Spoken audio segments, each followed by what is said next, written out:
Hi there! Many viewers and listeners noticed that my Dire Dire Docks NES remix comes in the form of a real ROM that runs on NES hardware. Thank you RCA Jax for this wonderful comment. Maybe some of you have downloaded the NES ROM file and played it on an emulator. Maybe you even copied the ROM to a flash cart, such as the EverDrive, and played it on your NES. Well, today we're going to take it to the next level. I'll show you how to build this 24 kilobyte ROM file yourself from the source code and other assets. Best of all, we will do so using only freely available tools. Once you have this basic setup working, you can start to experiment with the code, graphics and music. Instead of just reading these walls of code, you can make changes, build a new ROM file, play it and even share it with others. Who knows, maybe you'll use this project as a starting point for your own NES homebrew projects. When I start a new project, I always use one of my existing projects as a template to get something running quickly. A word of warning. The following guide is technical. I will assume you're already comfortable using the command line. If you have prior experience with any form of programming, it will help, but it's not a requirement. If any of the steps are unclear, or they don't work on your computer, or you just find yourself stuck for whatever reason, don't give up. You can blame me. I probably made some unfair assumptions. Let me know in the comment section and I'll do what I can to help. Your feedback helps me improve the documentation and will hopefully make future tech videos easier to digest as well. This NES project is a port of a Dire Dire Docks remix that I did for Game Boy. The source code for that project is also freely available, as are the tools needed to build the Game Boy ROM. I'll cover how I build Game Boy projects in another episode. Before we dive in, note that you can find all the shell commands that I'm running in the description of the video, so you don't have to pause and transcribe them yourself unless you really want to. Okay, let's go! Building the Dire Dire Docks NES ROM can be broken down in 3 main steps. Step 1. Download the Dire Dire Docks project source code and assets. Step 2. Install the tools needed to build the NES ROM. And step 3, build the Dire Dire Docks NES ROM. I'm going to perform these steps in a sandbox environment on my Mac. I'll start from a minimal Linux Docker image, this one called Debian Bookworm Slim, and from there I will install only the stuff we need to build our NES ROM. I'm using Docker Desktop as my containerization tool. You don't have to use containers to complete the steps in this guide. You could go and install everything on your real system. If you're on Mac, you can use Homebrew. If you're on Windows, you can use msys2, like I've done in this virtual machine. Or you could use Windows Subsystem for Linux.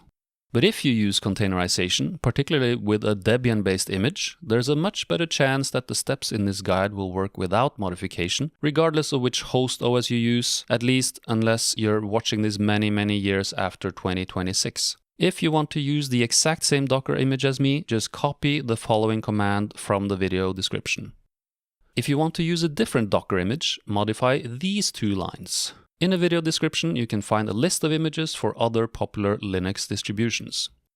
I'm sharing a local folder called Playground between my Mac and the Docker container, so that the things I put in the Playground folder are accessible both from inside the container and outside on my Mac. This means I can have tools like a code editor, music editor, graphics editor, and NES emulator running on my Mac, while the ROM build process runs entirely inside the container.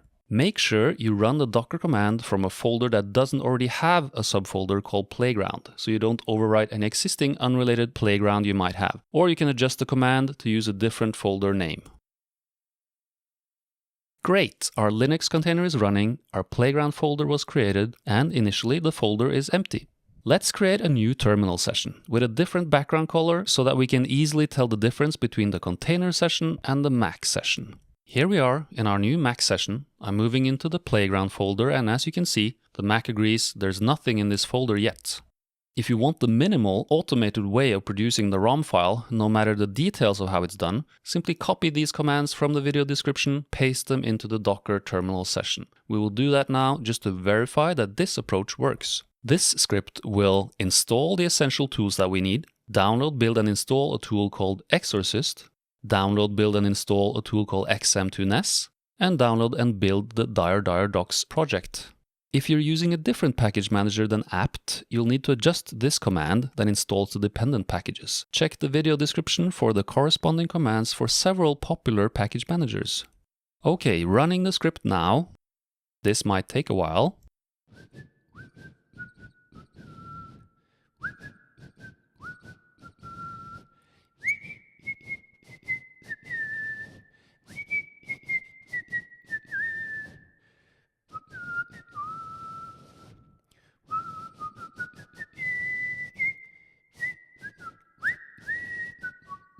Hooray, it finished. On the Mac tab, we can now verify that the file dir-docs.nes was produced. So I'll cd into the dir-docs project folder. Yes, there's the file we want. Let's try to run this ROM in an emulator. Cool, it works! Okay, that was the more or less automated recipe for getting everything set up and building the ROM. Now, I want to show what it can look like when you perform the steps manually in a more organic fashion. What are some of the errors that you can get when building the tools, for example, and how can those errors be resolved? I also want to explain how the tools and assets are connected. If you want to create your own project using this setup, this information will be very useful. So let's rewind, or rather, let's exit from the Linux container we made, and also exit this local Mac terminal session. Now, let's delete the playground folder we made. We'll create a new tab to host a fresh container. We start the Docker container the same way we did once before. And now we're back to square one. The playground folder exists, but it's empty. Let's start this round by downloading the source code and other assets of the dir-docs remix project. If we follow the second link from the description of the YouTube video, we'll get to this folder of the repository on GitHub where the dir-docs project lives. From here you can look at the source files such as main.asm. There are also several other of my NES projects in this GitHub repository. What we want is to download the whole nesdev repository, not just one folder. We will use the git clone command to do that. Go to the repository home, right-click on nesdev, copy the link. In the Docker container, let's git clone this URL.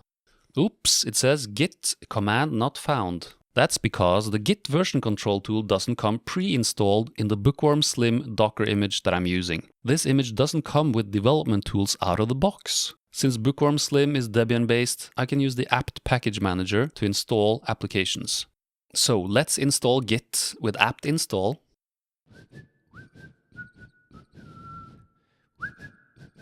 Check that we can run it. Yeah, looks good. Now run the same git clone command as before. Great, it worked. Now we have the nesdev project locally, and since it's in a subfolder of the playground folder, I can also access the files on my Mac. Let's see what we have in this folder. The project README is what is shown on the GitHub project page as well. It has instructions for how to build the projects, but let's pretend we're lazy and didn't even read the README file. On the Docker tab, move into the nesdev/music folder. In the music folder, there are several projects, but the one we're interested in right now is dir-docs, so let's go to that folder. Ah, there is a make file. I know this. It's a makefile-based project. A makefile contains the recipe for building a project. Makefiles are understood by a tool called make. So let's run make. Make command not found. Okay, that's déjà vu from the git command before.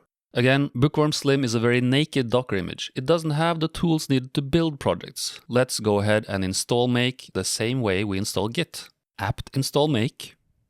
Then we run make again. Aha, now we got a different error. That's always a sign of progress. So now we got xasm, no such file or directory. The build recipe in the makefile tried to invoke a tool called xasm, but we don't have that installed yet.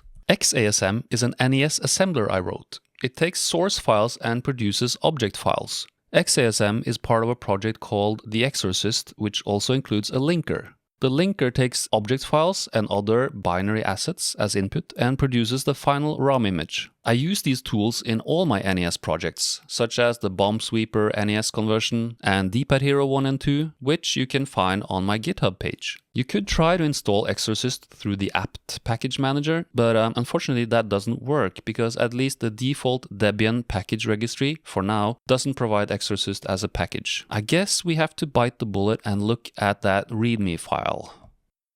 The README tells us that we need to build xorcyst from source. We are going to download the source code just like we did for the nesdev project before. Copy the link to the Git project, then do git clone and cd into the xorcyst folder.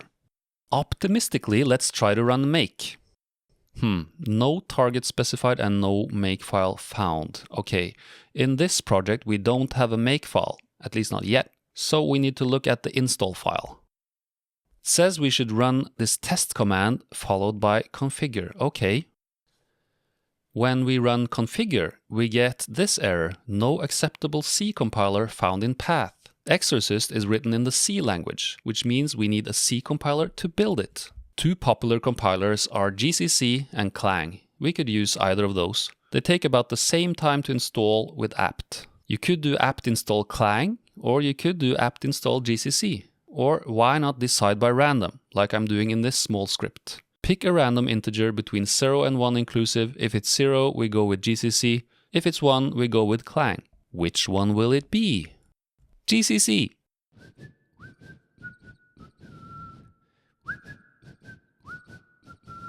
Now let's run configure again.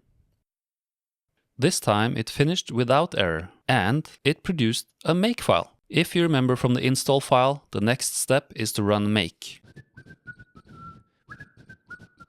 Yay, it worked! And it produced xasm and xlink executables. The final step is to run make install.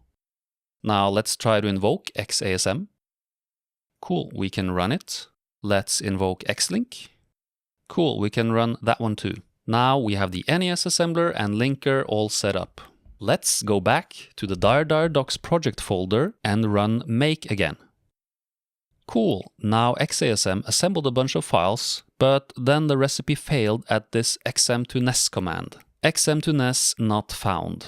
Different error from before, this is great progress. xm2nes is a tool I wrote, and it converts song files in the XM or extended module format to data definitions that are understood by the xasm assembler. I will cover the music composition process in later videos, but what you need to know for now is that there is a file called song.xm. It contains the docs remix, and we need to invoke the xm2nes tool to convert song.xm to another representation so that it can be included in the NES ROM. There's no luck installing xm2nes with apt, so let's return to the nesdev project readme. Okay, we have to build xm2nes from source as well, just like we did with xorcyst. So copy the xm2nes repository URL from the nesdev readme, then we git clone it, cd into the xm2nes folder, and let's see what we have in this repository. Aha, there is a makefile. I'm not going to bother reading the installation instructions even. Let's just run make. What could go wrong? Like xorcyst, xm2nes is also written in C. Since we have a working C compiler now, everything should work just fine. Cool, no errors this time. We run make install. Let's check if we can run xm2nes. Yes, that looks promising. Let's try to build the docs project one more time. I'll move into the docs project directory again. Run make. Wow, no errors this time. Could it be? Let's see, do we have a docs NES file? Yes, we do. We've been doing all this work in the Docker container. Meanwhile, on the Mac tab, we can cd into the playground nesdev music docs folder. We can run the file docs NES command to confirm it looks like a valid NES ROM. Yes, 16K of program ROM, 8K of character ROM. And we can run the ROM file in an emulator. Here I'm using Nestopia. Of course, you can use whatever emulator you prefer. You can play around with the D-pad to toggle the sound channels on and off. Great. Now we are in the same state as we were in initially when we ran the single script that did all the steps for us in an error-free fashion, but we have a much better understanding of what's actually been going on. Did you manage to get to this point on your own system? Congratulations! Let me know about your success story in the comments. Let's inspect a couple of the pieces of the project. As we saw, Make ran the xm2nes tool, and xm2nes produced a file called song.inc from the file song.xm. Let's have a look at song.inc. This is the song representation that can be understood by my NES music player routine. It contains the sequencing data, notes, and effects for all the sound channels. We also saw that Make invoked xlink, the linker. The linker takes a linker script as input. The linker script references all the object files produced by the assembler, as well as a few other assets, such as the graphics files. The linker stitches everything together to create the final ROM file. Okay, we still have time for some bonus content in this video. As I mentioned, there are several projects in the nesdev repository. I know what you're thinking. Hey, no tube for me. You did a ton of other NES remixes, so where are they? Yes, I apologize, I haven't made the older projects available on GitHub yet. If you're interested, just say the word, I'll dust them off and make them available as well.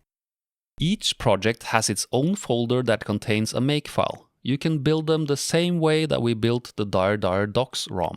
So on our Docker tab, let's cd into There Must Be an Angel folder. This is one of my favorite remixes. Run make. Cool, it produced the expected ROM file. Meanwhile, back on the Mac tab, let's cd into the same folder, and now we can run the ROM in an emulator.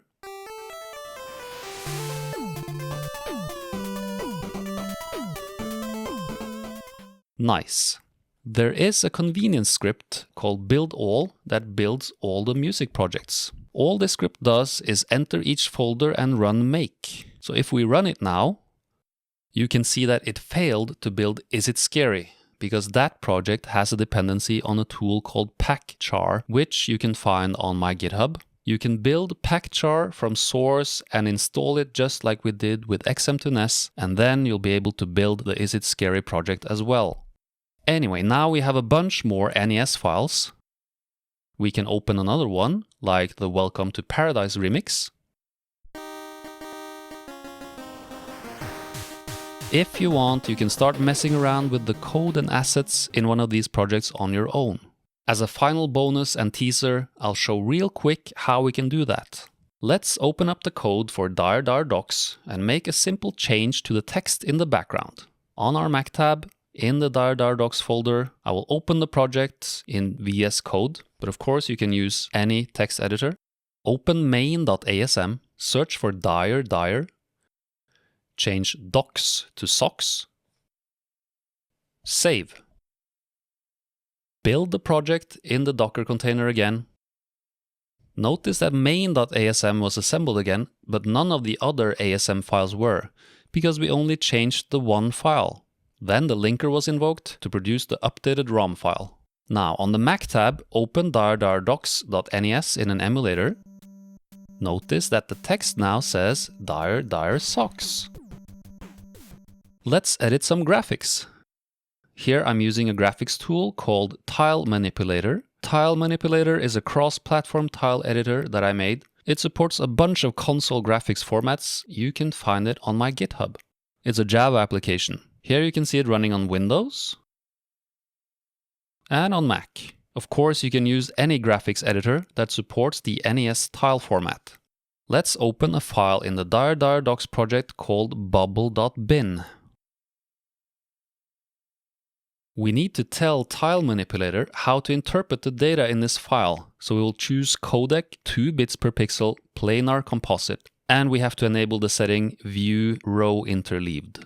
Boom! Suddenly some bubble graphics appeared. I will use the Fill tool to fill the bubble with a solid color. Then save my changes. In the Docker tab now we'll run make again. Notice that no source files were reassembled, as we only changed a binary file. The recipe in the make file knows that the ROM depends on bubble.bin, so the linker was invoked to update the ROM. On the Mac tab, open the ROM in an emulator.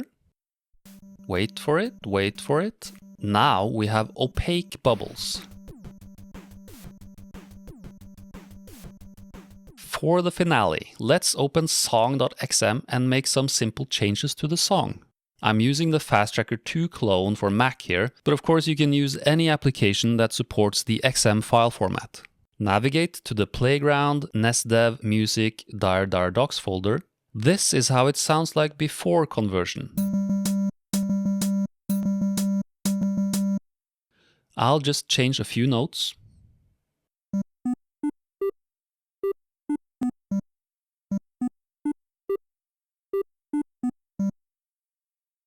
Okay, maybe it's not Grammy material yet, but that's beside the point. We save the song. Back on the Docker tab, run make. You see that XM to NES was invoked. That's because the recipe in the makefile says so. Now we can run git diff song.inc, and we see that some bytes in that file were changed. They correspond to the musical notes that we changed. Now we can play the updated ROM, and the notes are different.